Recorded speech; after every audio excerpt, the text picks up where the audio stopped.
کہ ہمارے جو کارکنان شہید ہوئے ہیں ان کی شہادت جو ہے، ان کا خون جو ہے یہ رائے گا نہیں جائے گا، اور اس کا احتساب اور حساب ہم ضرور کریں گے۔ اور باقی جو آفر ہو رہی ہیں کہ میں جیل گیا نہیں تو میں اس پر کوئی کمنٹ نہیں کرنا چاہتا۔ تو کیا اسیران کی رہائی اب بھی ٹاپ پریورٹی ہے؟ لیکن دیگر رہنماؤں کی طرف سے بھی یہی بات آ رہی تھی کہ ٹھیک ہے ان تمام لوگوں کو بھی رہا ہونا چاہیے جو 9 مئی میں 26 نومبر کے ان تمام تر کیسز کے اندر جیلوں میں ہیں، لیکن خان صاحب ہم چاہتے ہیں کہ ٹاپ پریورٹی پر ریلیز ہوں۔ اب سر مذاکرات جب شروع ہوئے تھے تو یہ بات تو کلیئرٹی کے ساتھ واضح تھی، ٹیبل پر تھی کہ آپ نے چارٹ آف ڈیمانڈ دینا ہے، ریٹن فارم میں دینا ہے۔ اب جب آپ نہیں دے رہے ریٹن فارم کے اندر وہ چارٹ آف ڈیمانڈ، تو رانا ثناء اللہ صاحب بھی یہی کہتے ہوئے نظر آ رہے ہیں کہ تحریری طور پر اگر آپ دیتے ہیں اپنے مطالبات تو پھر ہم نیگوسیشن کی اس پروسیس کو آگے بڑھا سکتے ہیں۔ آپ کو کیا لگتا ہے کہ تحریک انصاف کیوں نہیں دے رہی تحریری طور پر مطالبات؟ اس کی کیا وجہ ہو سکتی ہے؟ جی، آپ نے کیا حکومتی جو المیہ یا اسپیکر کی طرف سے جو المیہ جاری ہوا تھا، آپ نے وہ پڑھا ہے کہ اس میں کیا لکھا ہے؟ وہی ہمارے مطالبات ہیں۔ اور دیکھیں جی، قومی اسمبلی کے پریمیسنس میں جب اسپیکر کی زیر صدارت میں مذاکرات ہو رہے تھے حکومت اور اپوزیشن کے درمیان، تو وہ اسپیکر کا پورا اسٹاف ہوتا ہے، وہ چیزیں منٹ کرتا ہے، تو وہاں پہ جو بھی گفتگو ہوئی ہماری جانب سے عمران خان صاحب کی سلامت کمیٹی ہے مذاکرات کے لیے، تو وہی ہمارے مطالبات کے جو وہاں پہ ڈسکس ہوئے تھے۔ ان کو پتا ہے کہ ہمارا مطالبہ کیا ہے، کہ دیکھیے عمران خان صاحب بار بار کہہ رہے ہیں، تو ان کا عمران خان صاحب بار بار جیل سے پیغام دے رہے ہیں کہ میری رہائی سے زیادہ میرے کارکنان کی رہائی میرے لیے امپورٹنٹ ہے، لیکن 25 کروڑ عوام یہ چاہ رہی ہے کہ ان کا محبوب لیڈر عمران خان صاحب جو ہے وہ جیل سے باہر آئے۔ بحیثیت کارکن، بحیثیت کمیٹی ممبران،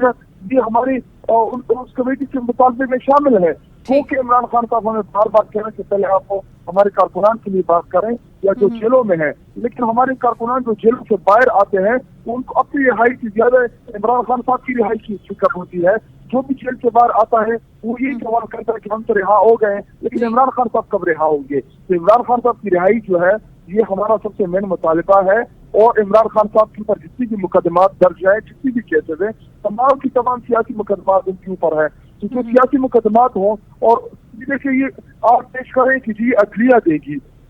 عمران خان صاحب کو رہائی، تو سپریم کورٹ اسلام آباد ہائی کورٹ کی ان کی ججز جنہوں نے لیٹر لکھا سپریم جوڈیشل کونسل کو، پشاور ہائی کورٹ کے ججز نے لکھا، لاہور ہائی کورٹ کے ججز نے لکھا، سندھ ہائی کورٹ کے ججز نے سپریم جوڈیشل کونسل کو لیٹر لکھا کہ جی ہمیں آزادانہ طور پہ کام نہیں کرنا دیا جا رہا۔ اسی طرح جو ہمارے لوور جوڈیشری ہیں ان کی ججز کو اغوا کیا گیا، ان کو فیملی کو تعطیل کیا گیا، تو کیا اس ماحول میں عدلیہ کے پاس اختیار ہے عمران خان صاحب کی رہائی کا؟ تو اگر آپ مجھ سے یہ سوال پوچھیں تو بالکل نہیں ہے، کیونکہ عدلیہ بھی اس زیر عتاب ہے، اور 26ویں آئینی ترمیم کے بعد سپریم کورٹ آف پاکستان جس سے ہمیں ہمیشہ توقع رہتی تھی، اس کے باوجود جو ہے وہ کاٹ دیے گئے ہیں۔ سپریم کورٹ آف پاکستان جو ہے اس کو غیر فعال کر دیا گیا ہے، وہاں پہ جو ججز بیٹھے ہیں اس کو بے اختیار کر دیا گیا ہے۔ تو ابھی سپریم کورٹ آف پاکستان جو اس ٹائم آپ دیکھ سکتے ہیں کہ ایک طرف تمام cases supreme court of Pakistan میں چل رہے تھے، یکدم سے جب آپ نے آئینی بینچز کی تشکیل کی منظوری دے دی تو نہ اب آئینی بینچز کام کر رہے ہیں اور نہ سپریم کورٹ آف پاکستان کام کر رہا ہے۔ تو ایسے بہت سے بڑے مقدمات جو ہم یہی کہہ رہے تھے کہ آپ جلد بازی میں ایسے قانون سازی نہ کریں کہ کل کو یہ چیزیں آپ کے گلے پڑے۔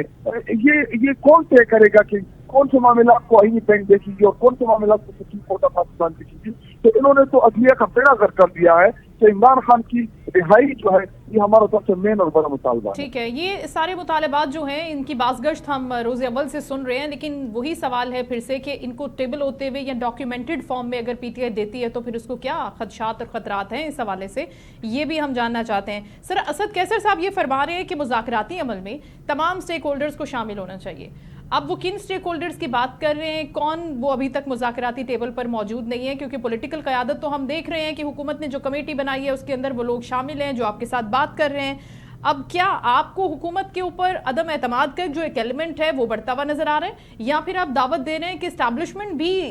جو ہے وہ ٹیبل پر ہو اور ہم ایک مرتبہ پھر اسٹیبلشمنٹ کے ساتھ مذاکرات کو ہی ترجیح دیتے ہیں؟ جی دیکھیں، اگر آپ پاکستان کی پالیٹکس میں اسٹیبلشمنٹ کی کردار کو نظر انداز کر رہی ہیں تو یہ تو پھر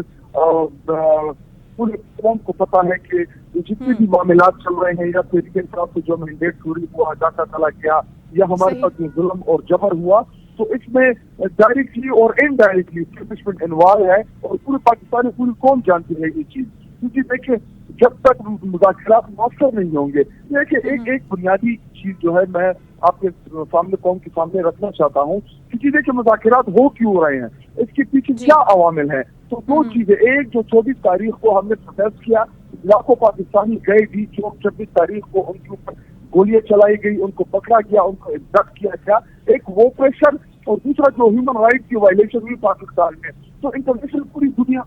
ان چیزوں کو دیکھ رہی ہے. تو انٹرنیشنل جو پریشر آیا ہیومن رائٹ کی وائلیشن کی وجہ سے، تو حکومت جو ہے وہ اس پر انڈر پریشر بھی ہے، اور ان کے پاس کوئی دوسرا راستہ بھی نہیں ہے، کیونکہ ریچل گل کے ٹویٹ کے بعد اور اس کے علاوہ ریزولوشن آئی ہے یو کے پارلیمنٹ میں جو ہوا، اسی طرح دیگر پارلیمان میں جو ہوا، پوری دنیا کو پتا ہے کہ اس سے پاکستان میں جو ہے وہ انٹرنیشنل ہیومن رائٹس کی وائلیشن ہو رہی ہے. ان کے اوپر ایک پریشر موجود ہے، اور اگر کوئی آپ کو انکار کرے یا کوئی بھی انکار کرے یا یہ کہتے ہیں کہ سازش کر رہے ہیں، دیکھیے اور چیز پاکستانی جو 70-80 لاکھ لوگ ہیں جو پاکستان ان کی پیسوں سے چل رہا ہے، وہ پوری دنیا کو جا کے بتا رہے ہیں کہ اس میں پاکستان کے حالات کیا ہیں. Right sir, thank you so much. Shahid Khattak صاحب گفتگو کر رہے تھے اور ان کا یہی کہنا تھا کہ پاکستان تحریک انصاف کے اس مذاکراتی عمل میں وہی ساتھ ہیں جو روز اول سے ہم دہرا بھی رہے ہیں، جس میں اسیران کی رہائی کا معاملہ ہے جو خان صاحب کی جانب سے آیا ہے. لیکن ہم یہ چاہتے ہیں کیونکہ جتنے بھی لوگ رہا ہوتے ہیں عدالتوں سے، جیلوں سے باہر نکلتے ہیں، تو وہ یہ کہتے ہیں کہ چلے ہم تو ریلیز ہو گئے لیکن خان صاحب کا باہر آنا بہت ضروری ہے. تو پھر اس طرح سے اگر ہم اس بات کو سمجھیں کہ انڈائریکٹلی پاکستان تحریک انصاف خان صاحب کی رہائی کے حوالے سے جو ان کا مطالبہ ہے اس کو سر فہرست رکھتی ہے، دوسری جانب وہ مینڈیٹ کی واپسی کے راستے سے اور اس مطالبے سے پیچھے ہٹتی ہوئی ہمیں نظر آ رہی ہے. اب جو تیسری بڑی امپورٹنٹ چیز ہے کہ کیا پاکستان تحریک انصاف آنے والے وقت میں جب اس نیگوسیشن کے پروسیس کو آگے بڑھائے گی تو اس بات پر راضی یا قائل ہو جائے گی کہ وہ ریٹن فارم میں، ڈاکیومنٹڈ فارم میں ان مطالبات کو حکومت کو دے دے. اور اگر وہ نہیں دے رہی تو اس سے ظاہر ہوتا ہے کہ پاکستان تحریک انصاف کو کوئی تو ٹرسٹ ڈیفیسٹ کا معاملہ ہے کہ وہ یہ چاہتی ہے کہ آپ میٹنگ کے منٹس اٹھا لیں، وہاں سے ریکارڈنگز نکال لیں، ہم وربلی جو آپ کو کہہ رہے ہیں آپ اس کے اوپر عمل کرنا شروع کر دیں. لیکن دوسری جانب حکومتی کمیٹی جو ہے وہ اس بات کے اوپر ابھی تک بضد ہے اور قائم ہے کہ آپ ہمیں یہ ریٹن فارم میں دیں. اب یہ جو ڈیڈ لاک کا ایک ایلیمنٹ ہے وہ بن رہا ہے، کیا اس کی یہی وجہ ہے یا کوئی اور وجہ ہے؟ ہم شو میں مزید بھی بات کریں گے سارے پروسیس کے اوپر، لیکن یہاں وقت ہوئے بریک کا. Stay with us.